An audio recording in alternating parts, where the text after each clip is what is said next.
One of the top offensive linemen in the state of Utah recently wrapped up his visit at Utah, but Utah is far from the only one vying for his services. What chance does Utah have to land him? What kind of a player would Utah be getting? And we're also going to talk about what it's like to be a recruit, go through the process, and how Utah likes to handle the recruiting process themselves. All that and more on today's Locked On Utes.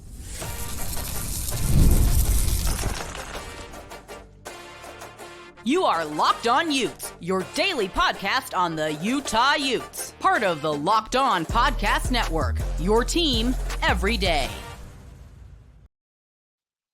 Hello, everyone, and thank you for making Locked On Utes your first listen every single day. We are available on all platforms, including YouTube and wherever you may get your podcast. If this is your first time listening to our show, make sure you like and subscribe. Love interacting with all of you in the YouTube comments as well as on social media, where you can follow our show today on X at Locked On Utes. Today's episode of Locked On Utes is brought to you by LinkedIn. These days, every new potential hire can feel like a high-stakes wager for your small business. That's why LinkedIn Jobs helps you find the right people for your team faster and for free. You can post your job for free at linkedin.com/lockedoncollege. Terms and conditions do apply.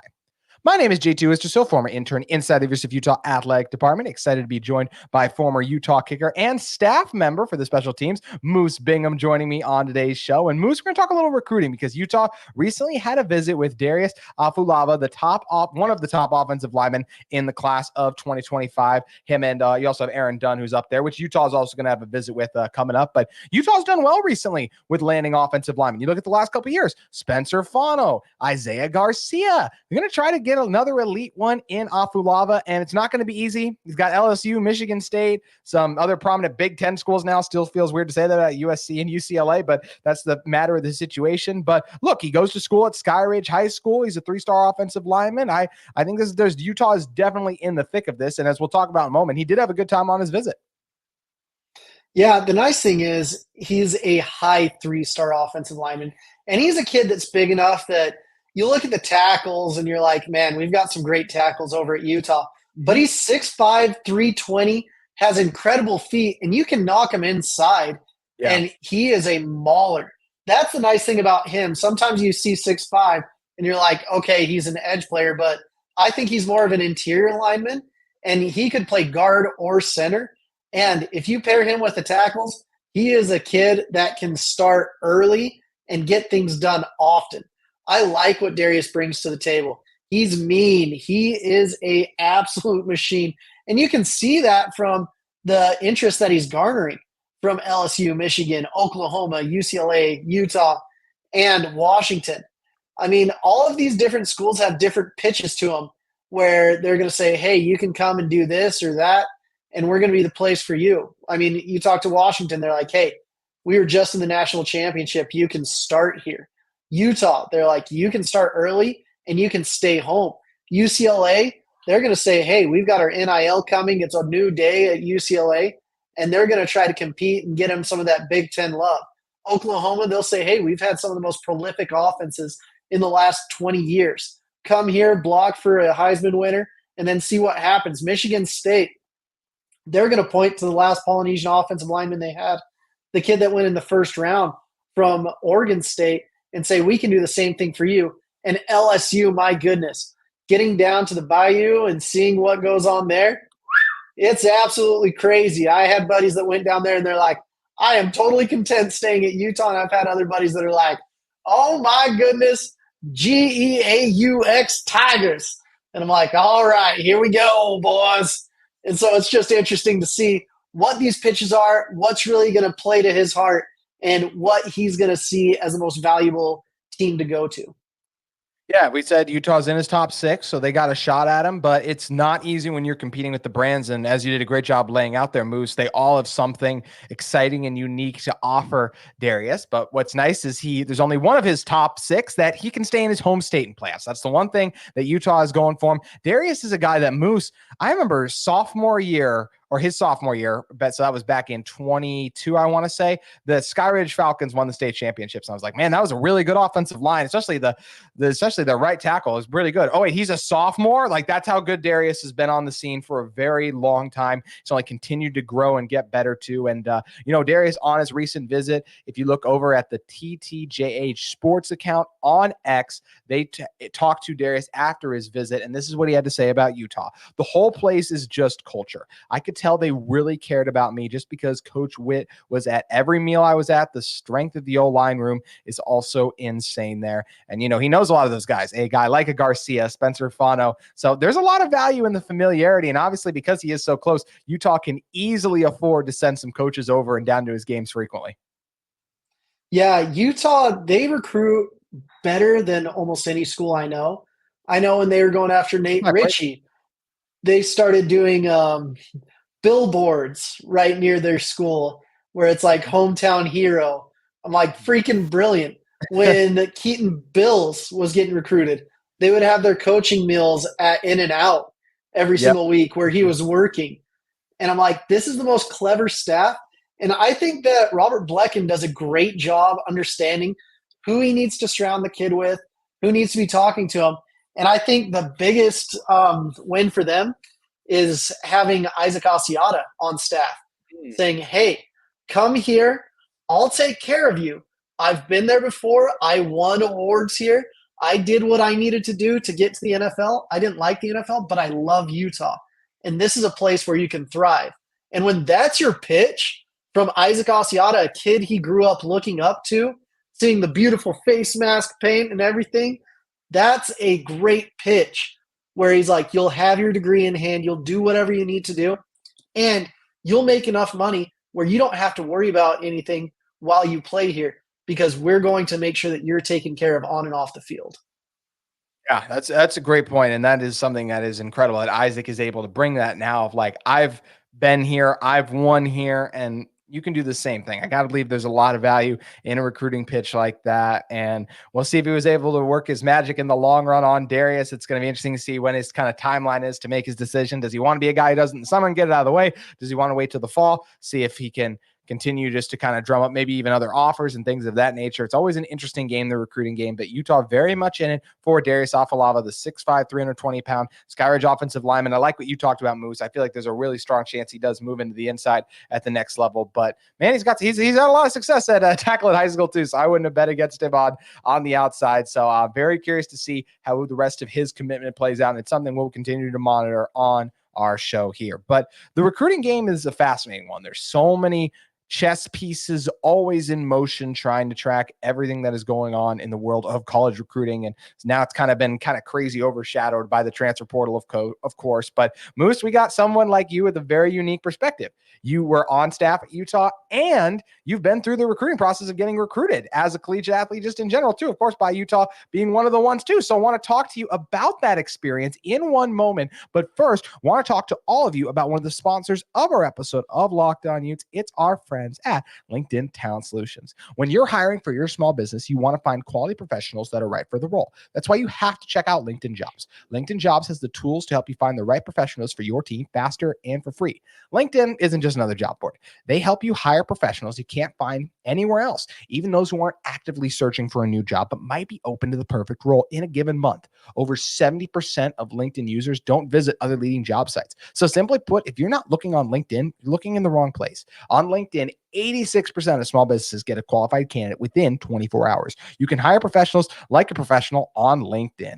LinkedIn knows that small businesses are wearing so many hats right now. They just don't have the time and resources to hire. That's why LinkedIn is constantly trying to figure out and find ways that make the process easier to hire. They even just launched a feature that helps you write job descriptions, making the process even easier and quicker. And don't just take my word for it. 2.5 million small businesses use LinkedIn for hiring. So you can post your job for free at linkedin.com/lockedoncollege. That's linkedin.com/lockedoncollege to post your job for free at linkedin.com. All right, Moose, as I mentioned, you've been through the recruiting process. You were a coach at Utah as well, so you kind of know what it's like from both perspectives. But the first thing I kind of want to talk to you about, and you even mentioned this just in the work you do now with War Room and everything. Utah, literally the words you already spoke on this podcast, like 6 minutes ago or whatever it was, is one of the best schools you know of when it comes to recruiting. Now, you gave some of the stories a little bit about the outside the box thing they do, whether it's showing up to In-N-Out or some of the billboards and wild things like that. But why do you think this Utah coaching staff, as well as their recruiting tactics, have been so successful for them? Well, Utah is pretty unique in the consistency they've had in the program over the last umpteenth years. You've known that Kyle's been there since I was a baby, for real. So he knows exactly what he's looking for at each position. He knows exactly the temperament he wants. He knows what his guys are looking for. And the way they approach recruiting is very businesslike when it comes to the meetings. Each coach is accountable for every single kid that he brings in. Sometimes they have performance bonuses and different things aligned with that. So if you bring in a kid that ends up not playing, not starting, and gets beat out by a walk-on, you're the one that's responsible for that, and that's a black mark on your resume. So Utah is very, very calculated on what they do. They don't throw out offers willy-nilly. And when you see them go after kids in this state, in the state of Utah, in the state of Texas, there's a reason they're going after those guys.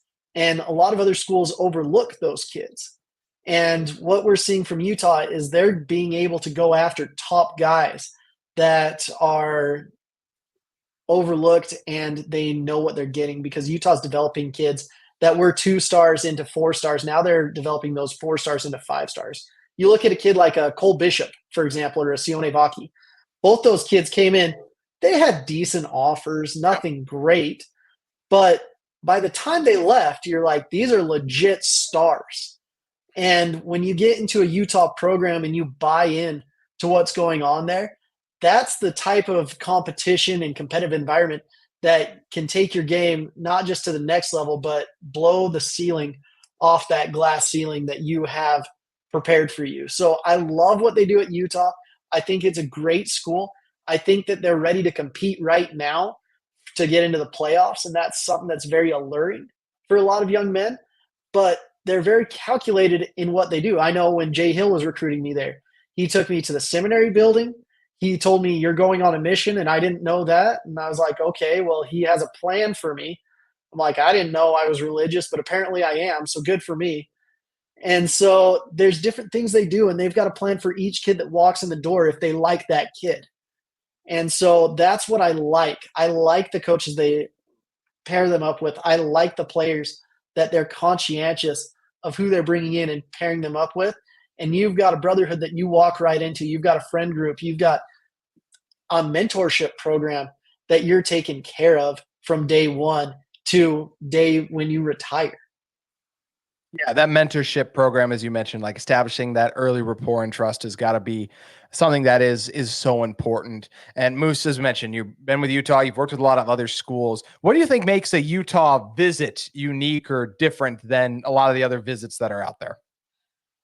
So it depends on who you are and what you're looking for. When I talk to kids, I mean, I work with schools in my regular job from Texas A&M to Michigan to Washington to USC to Arkansas I work with teams from coast to coast, Duke, Vanderbilt, and there's different kids I will place at different schools. But when you come on a Utah visit, it's really cool because usually you have kids from California and Texas, and they're like, this is beautiful. Have you ever seen mountains like this? And I'm like, yeah, I see them every day. I mean, I was born here. Like, it's cool. And they're like, no. This is amazing. And you're like, it really is. The physical features and the landscape you're in here are incredible. And then you get to see what it's like being at Rice Eccles. And you're like, this is such an amazing environment. And you can picture yourself walking out there with a new locker room development. You're just like, wow, they have spared no detail. They know exactly what they're doing. And then you sit down with Coach Whittingham.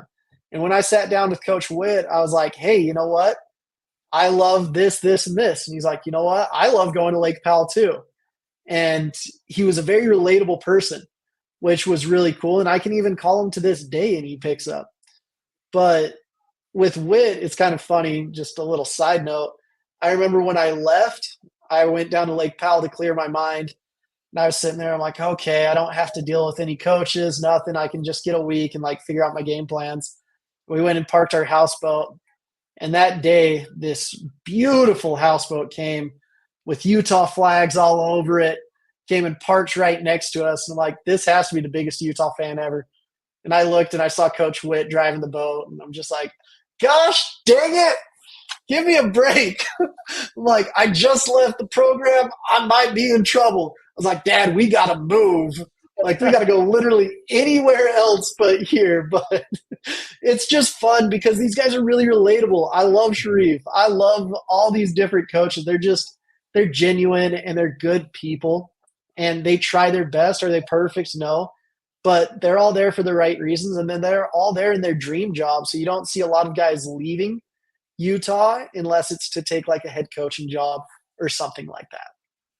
How big is that authenticity you mentioned? I feel like Utah, one of the reasons just from the outside, I haven't been in the meetings like you, Moose, but it feels like everyone who comes to Utah knows they're going to have an opportunity to compete and start right away. It just doesn't really, Utah doesn't feel like a place that makes false promises, at least from the outside. And I got to believe that's really alluring to know that even as a freshman, like we saw last year with Spencer Fano, you'll have a chance to compete and win the job right away. And Utah has a proven track record of letting guys compete and win jobs early. I can even look at a Clark Phillips. I got to believe that's something that recruits love having.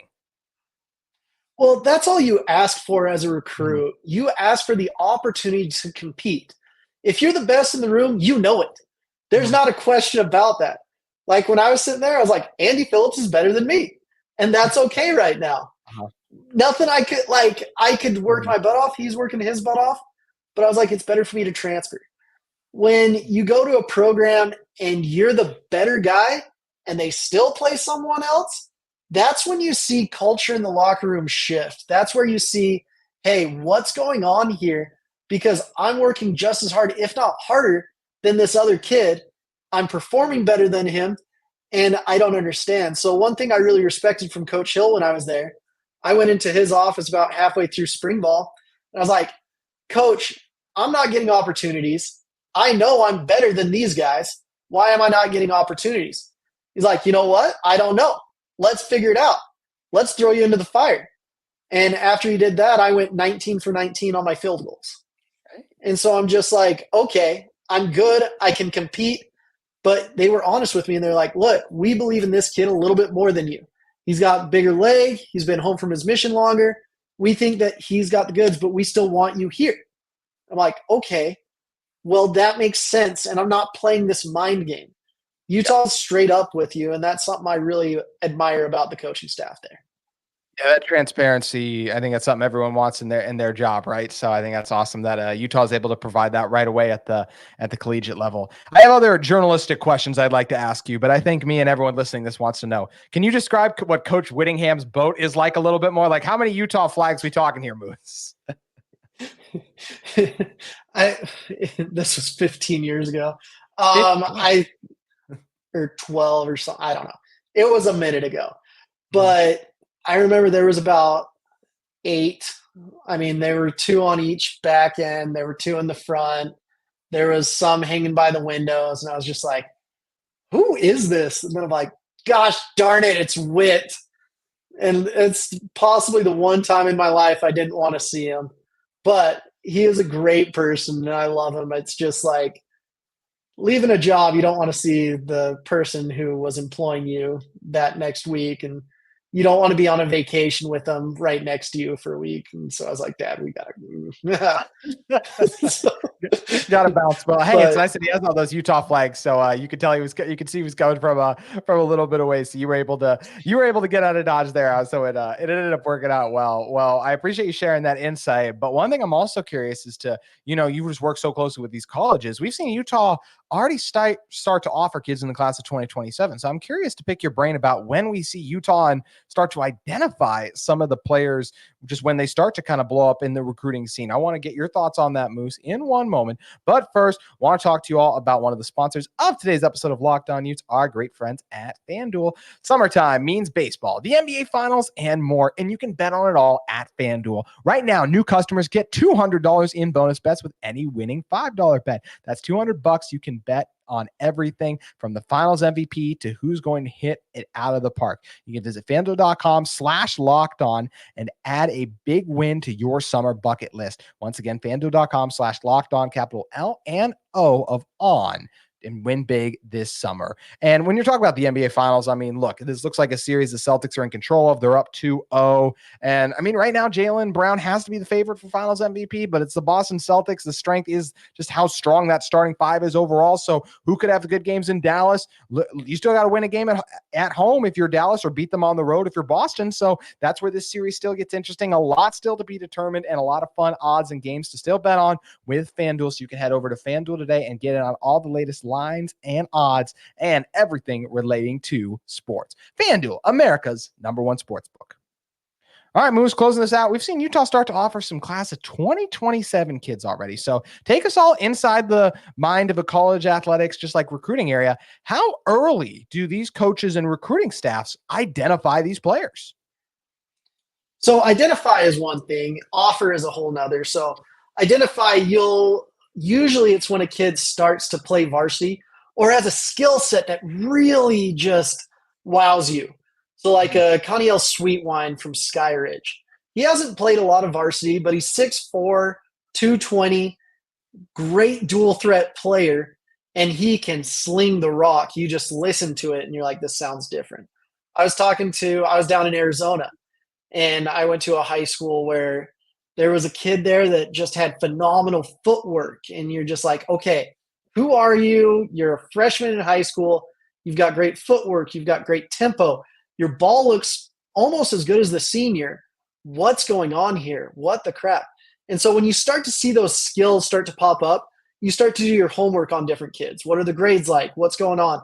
And when they start to have the skills and then they start to show production on varsity, you may start offering then. But with Utah, is it a committable offer at that time? That's the next thing. Because you can offer a kid that's a freshman, but to me, an offer is kind of like a marriage proposal in Provo. It only goes through about 50% of the time. And so with that, you have to be aware of what's going on, and you have to keep dating, whether you get to the altar or not.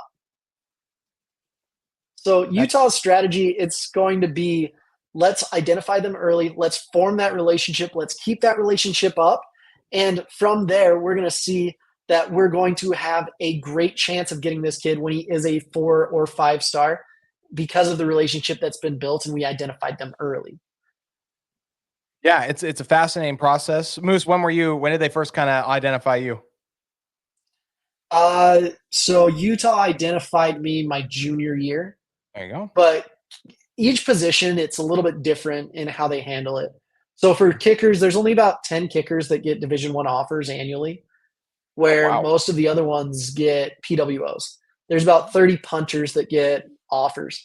And then usually you're the last one signed in a class if they've got an extra scholarship or whatever. Quarterbacks, your quarterback is committed and basically signed before the start of his senior year. And then all the rest kind of fall in between the kicker and the quarterback. You want people to commit early, but you don't want them to commit too early. Because if you have a kid that commits early and he ends up not being good, not holding his end of the bargain, gets beat out, that's a kid that you're going to have to part ways with. And we've seen it happen a lot. But if a kid can't start for his high school, how in the world do you think he's going to start at a P4 program? Yeah, that's a great point. It's highly competitive. There are only so many roster spots. I mean, Moose, I gotta believe that's why I never heard from Utah back in my day. I mean, I'm still waiting on my interest in offer. And you mean, you break down talent. Why do you think that is? I feel like I got the measurements. Well, you do. Your heart measurement is through the roof, but some of the skills we look for may not be there.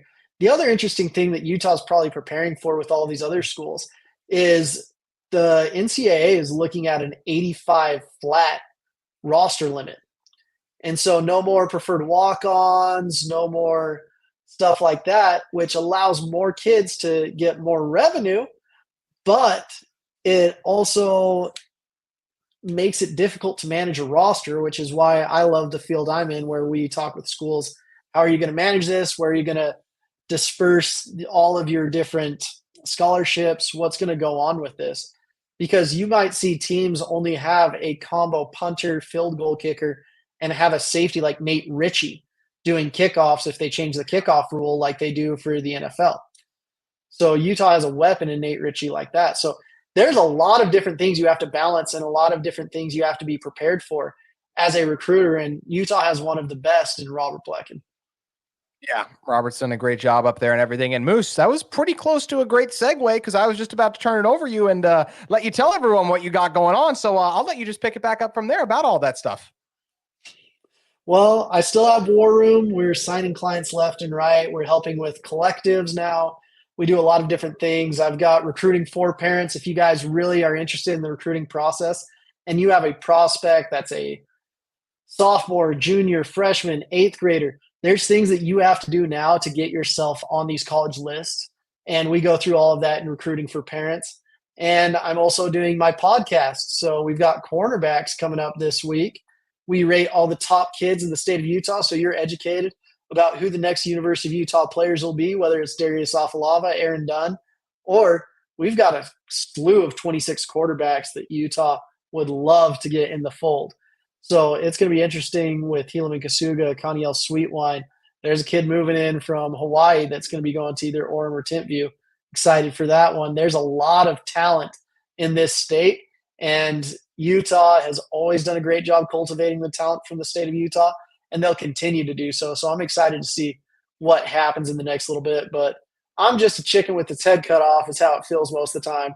I can tell you some of the other things I'm doing, but I might have to kill you if I do that.